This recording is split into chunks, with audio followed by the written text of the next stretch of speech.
Bien. Alors, voilà, il y a une salle quasi comble. Alors, après ce film, La forêt de mon père, là, j'ai envie de dire deux, trois trucs. À la lisière de la famille, la folie et les enfants oubliés. C'est un peu comme ça que j'ai compris ce film. Comme cet immeuble en lisière de forêt.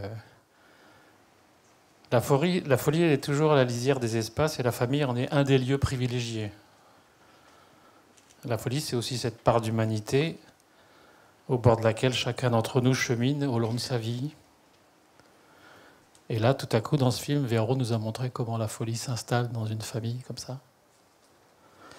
Et puis on y voit la rébellion de Gina, enfin, cette adolescente en devenir d'adulte, qui à la fois se révolte contre tout ce qui se passe autour d'elle, quoi. On y voit aussi comment l'hôpital accueille, plus ou moins bien.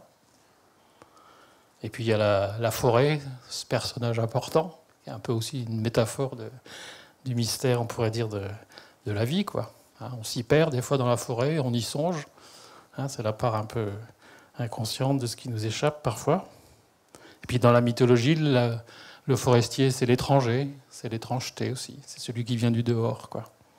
Un peu comme les adolescents, des fois aussi. Un peu. Alors je ne sais pas, comme vous y jouez dans ce film et que Véro vous a demandé de la représenter ici, qu'est-ce que vous pouvez nous dire, vous, de ce film-là, Candy?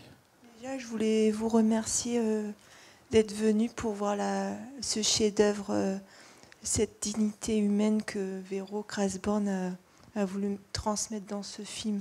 Donc déjà, je voulais vous remercier d'être venu pour voir ce chef-d'œuvre. Alors moi, j'ai fait une petite poésie.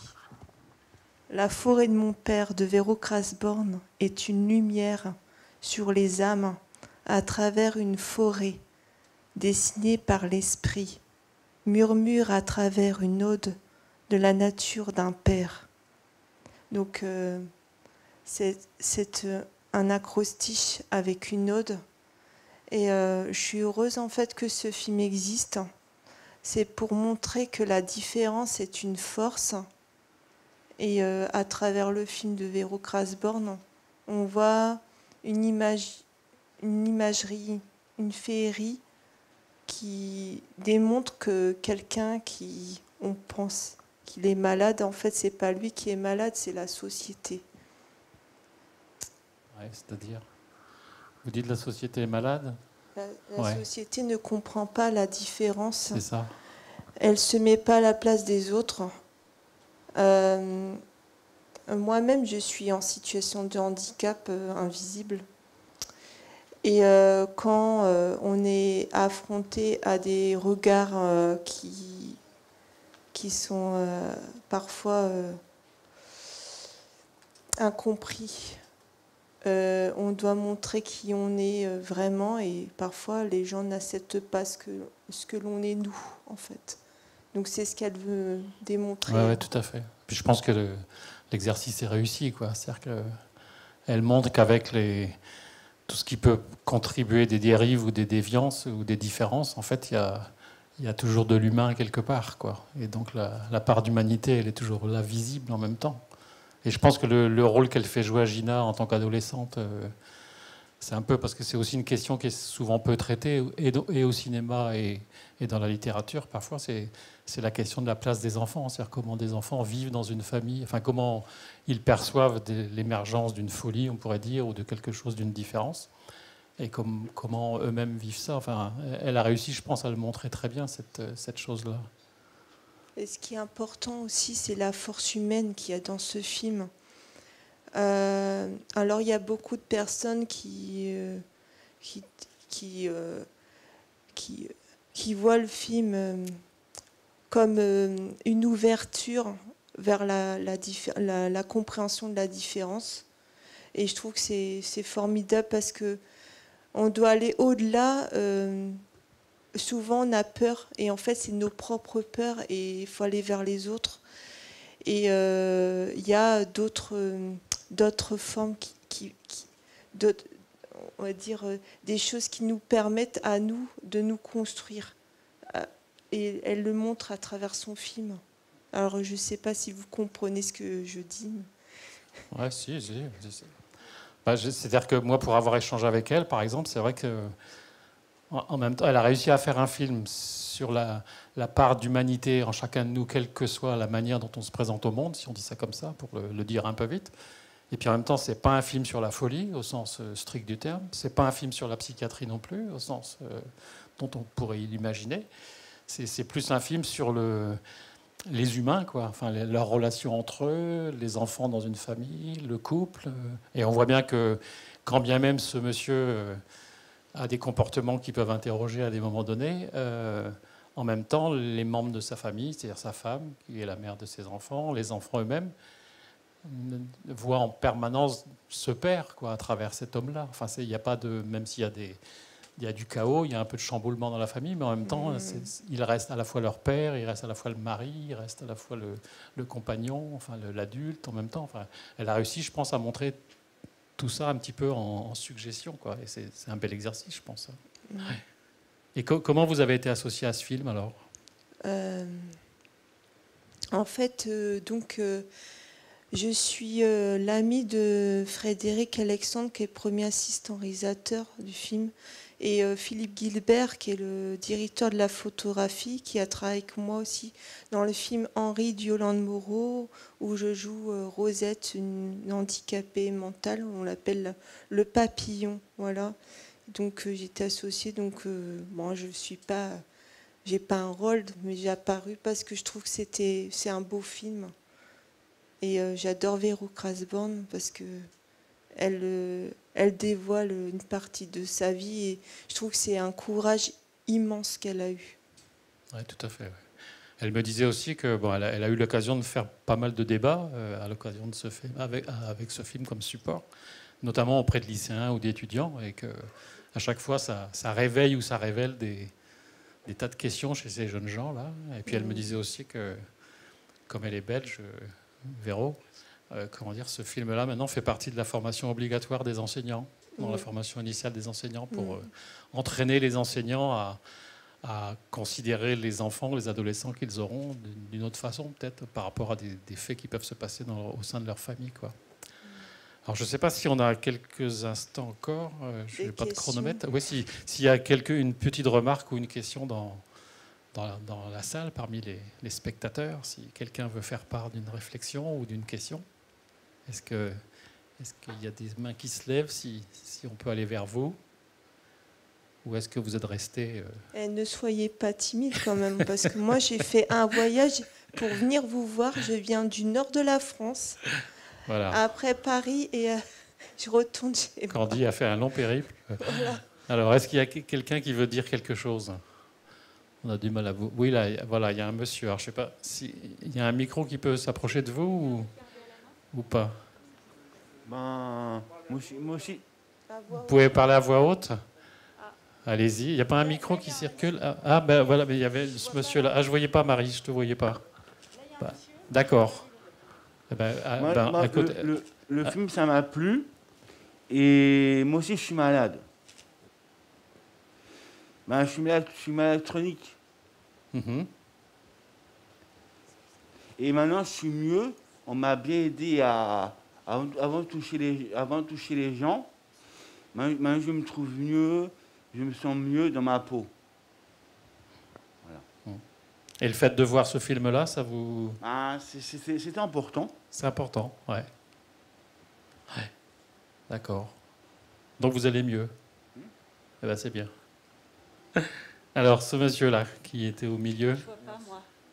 Ah, d'accord. Allez-y, parlez dans le micro. Je ne comprends pas le parti pris, en fait, de la cinéaste, mais qui est bien, en fait. Où on laisse vraiment l'entourage qui est vrai, en fait, vraiment avec un diagnostic que personne ne comprend, et simplement dire, voilà, il est pas tout à fait dans la normalité, il est un peu dans la folie, et ça serait plus... Enfin, je trouve que l'entourage est très livré à lui-même, en fait, dans le film, et puis... à un moment, je trouve qu'il devrait y avoir un accompagnement de la famille, quoi, tout simplement. Et ça, je trouvais que ça manquait beaucoup dans le film, pour la famille en tout cas. Ouais. Ouais. Mais ça a été fait exprès, je pense, pour choquer et puis pour voilà. Voilà, j'ai fini ma question. D'accord. Je sais C'est pas, ça, Candy, c'est oui, ça, allez-y peut-être. un film, le truc, c'est... Ben, il y a une durée, en fait.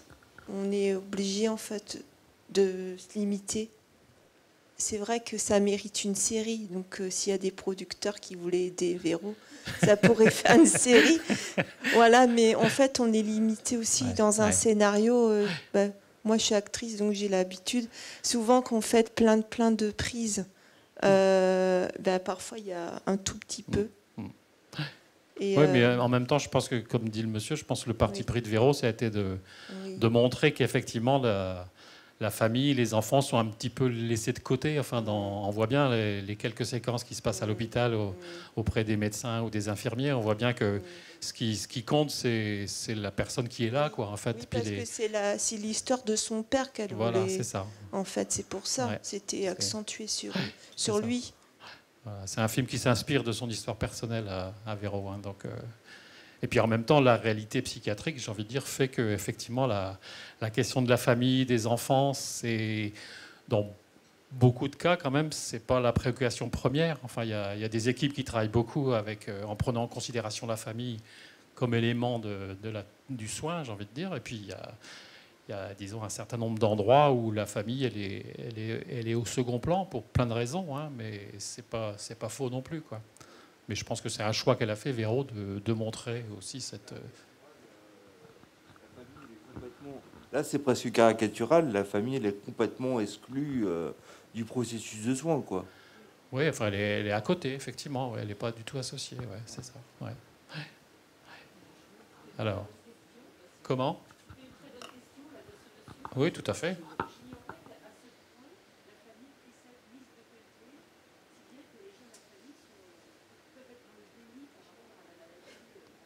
Oui, tout à fait. Ouais.